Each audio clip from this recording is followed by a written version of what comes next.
জয় মা জগদম্বা, জয় মা কালী। আমরা পর্যায়ক্রমে প্রতিদিন যে শক্তি পূজা কর্মকাণ্ড পর্যায়সূচি আলোচনা করছি, তার মধ্যে শ্রী শ্রী কালী পূজা সম্বন্ধে আমাদের আলোচনা চলছে। এই আলোচনা প্রতিদিন এই সময় আপনারা শুনতে পাবেন। আবারও আমি স্মরণ করিয়ে দিচ্ছি যে আমার এই আলোচনা বা নিবেদন প্রধানত গৃহস্থ যজমান যারা, অর্থাৎ যারা বাড়িতে পূজা করান তাদের প্রতি নিবেদন। ব্রাহ্মণ সন্তানগণ, আপনারা যদি প্রয়োজন মনে করেন এই নীতিকথা গ্রহণ করতে পারেন, কিন্তু যজমান গৃহস্থ সন্তান সন্ততি নিয়ে, ছেলেপুলে নিয়ে যারা ঘর করেন, ও পতি পত্নী দ্বারা পুত্র নিয়ে যারা ঘর করেন, ভাই বোন নিয়ে যারা ঘর করেন, তারা এই বিষয়ের প্রতি একটু বিশেষ খেয়াল রাখবে। কারণ কালী পূজা বা যে কোনো পূজাতে পুরুষ ঠাকুরের দ্বারা বিন্দুমাত্র ত্রুটি সম্পাদিত হলে তার সম্পূর্ণ দায়ভার গিয়ে আপনার ওপর পড়বে। আজকে আমি একটা বিশেষ পর্যায় সম্বন্ধে আপনাদের সামনে আলোকপাত করছি। গ্রন্থের নাম শ্যামার্চন চন্দ্রিকা, বহু প্রাচীন গ্রন্থ। এই গ্রন্থ কৃষ্ণানন্দ আগমবাগীশেরই লেখা। শ্রীমৎ কৃষ্ণানন্দ আগমবাগীশ, যিনি বৃহত্তন্ত্রসার গ্রন্থ লিখেছেন, তিনি এই চটি একটা গ্রন্থ লিখেছিলেন, যেখানে তিনি দিক নির্দেশ করেছেন যে কালী পুজো করার আগের দিন থেকে কি কি ব্যবস্থা গ্রহণ করবে নিজের শরীরে, যাকে আমি গতকাল যজমান শুদ্ধি বলেছিলাম। যজমান কিরমভাবে শুদ্ধ হয়ে থাকবে এবং পূজা করার অধিকারীকে সাধারণ পুরোহিত, ব্রাহ্মণ, পূজারী না অন্য কেউ, সেটা একটুখানি আপনারা মন দিয়ে শুনুন। প্রথমত মহাদেব বলছেন, শ্রী শিব উবাচ শৃণুবেদি প্রবক্ষ্যামি যদত্তং পরিপৃচ্ছসি তত্তং সর্বং প্রবক্ষ্যামি সাবধানাবধারয়। দেবী কালী বা দুর্গা মহাদেবকে জিজ্ঞাসা করেছিলেন এই পূজার ক্রম বা এই পূজার পদ্ধতি বা এই পূজার বিভিন্ন বিষয় সতর্কতা সম্বন্ধে জানার জন্যে। তাই জন্যেই মহাদেব বলছেন যে এবার শ্রীণুদেবী প্রবক্ষ্যামি, তুমি শ্রবণ করো দেবী, আমি বলছি সাবধানাবধারয়, অর্থাৎ খুব সাবধান এবং সম্যক চিত্তে কথাগুলো শুনবেন।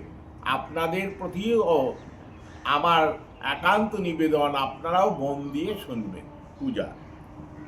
পূজায়া পূর্ব দিবসে আদক ছৌরদি কঞ্চরের হবিষ্যান্নগ মহেশানি ভোজনম বা নিরামিষম। যেদিন কালী পূজা হবে, শ্যামা পূজা হবে কার্তিক মাসে, কিংবা কৌশিকী অমাবস্যা, কিংবা রটন্তী কালিকা পূজা, ফলহারিণী কালিকা পূজা, বা যে কোনো কাম্য নৈমিত পূজা, যেগুলো কালী পূজা নৈমিত্তিক বলা হয়, সেই পূজাগুলোর পূর্ব দিবসে, যেদিন পূজা হবে তার পূর্ব দিবসে যজমান এবং যিনি পূজা করবেন উভয়েই তার ক্ষৌরকর্ম সম্পাদন করে দেবে, অর্থাৎ দাড়ি, নখ ইত্যাদি কেটে নেবেন, যেন পূজা দিবসে সকালবেলায় কিছু করতে যাবেন না। কিছু করলে সেটা ক্ষতা শৌচের আওতায় পড়ে যেতে পারেন।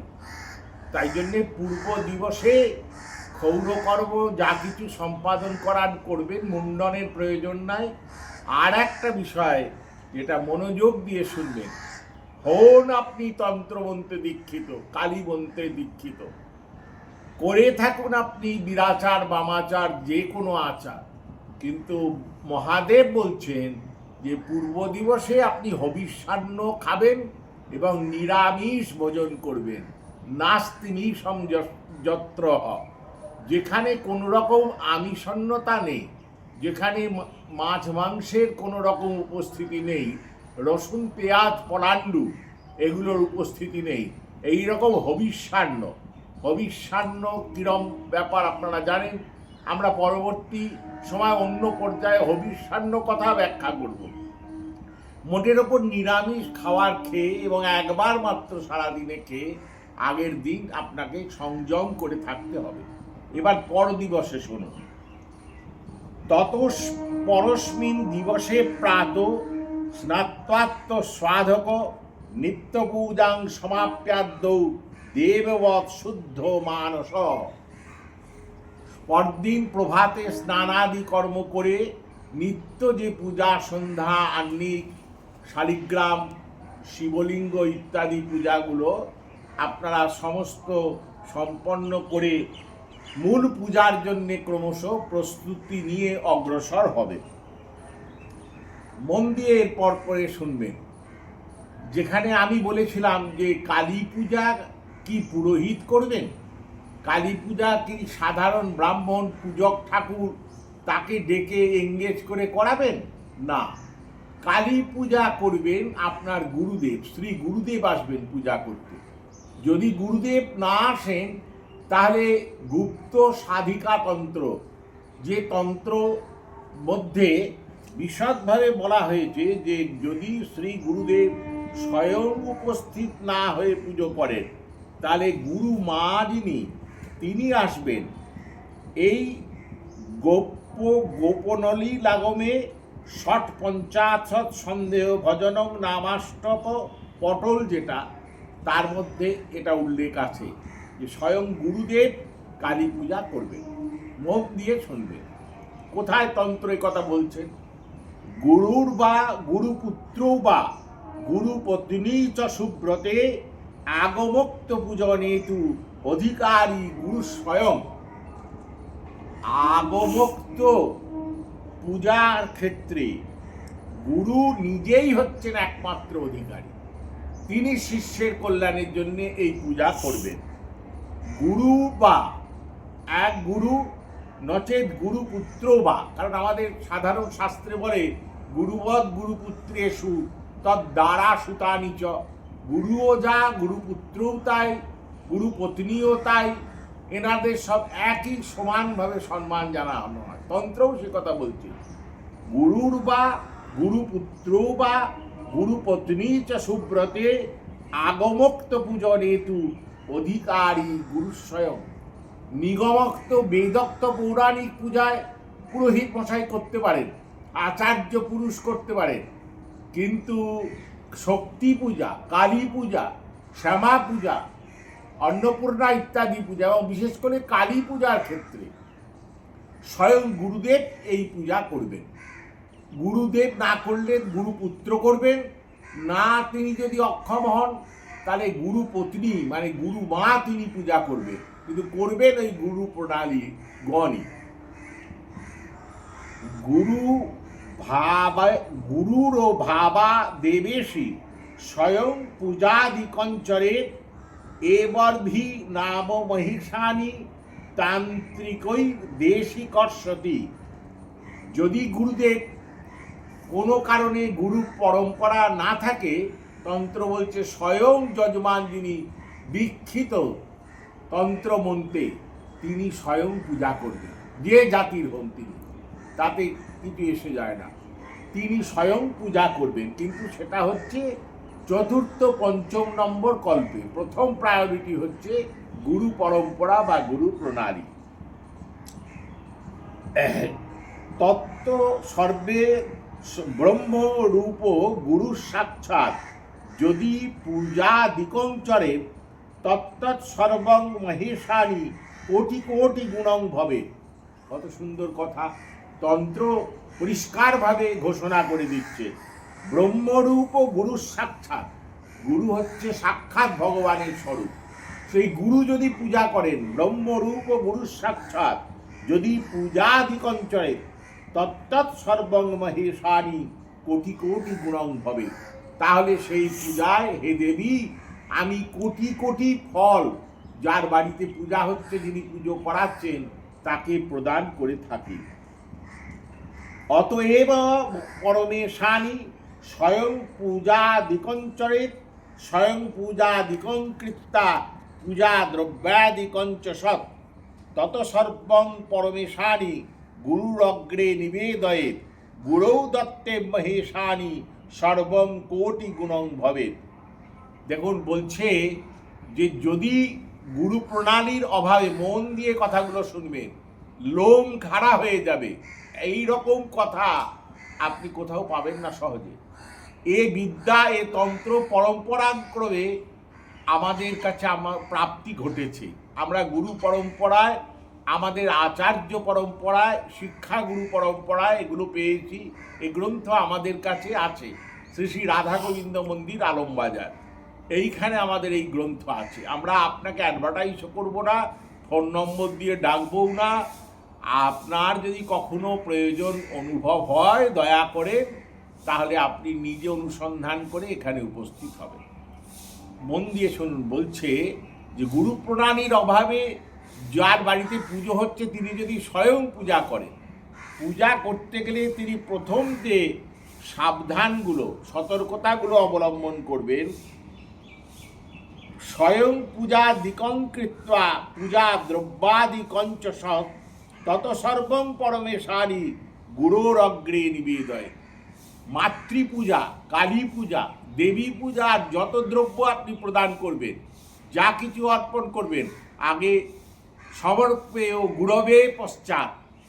সাধারণত আমাদের পুরাণেও লেখা আছে, যত কিঞ্চিত অন্নপানাদি প্রিয়ং দ্রব্যম মনোহরম সমর্প্য গুরবে পশ্চাৎ। গুরবে, দেখুন সম্প্রদান এসছে, গুরবে পশ্চাৎ, গুরুকে নিবেদন করবে আগে সব দ্রব্য, সব কিছু সমেত। গুরুর নিবেদিত দ্রব্য দ্বারা মাতৃপূজা করবে।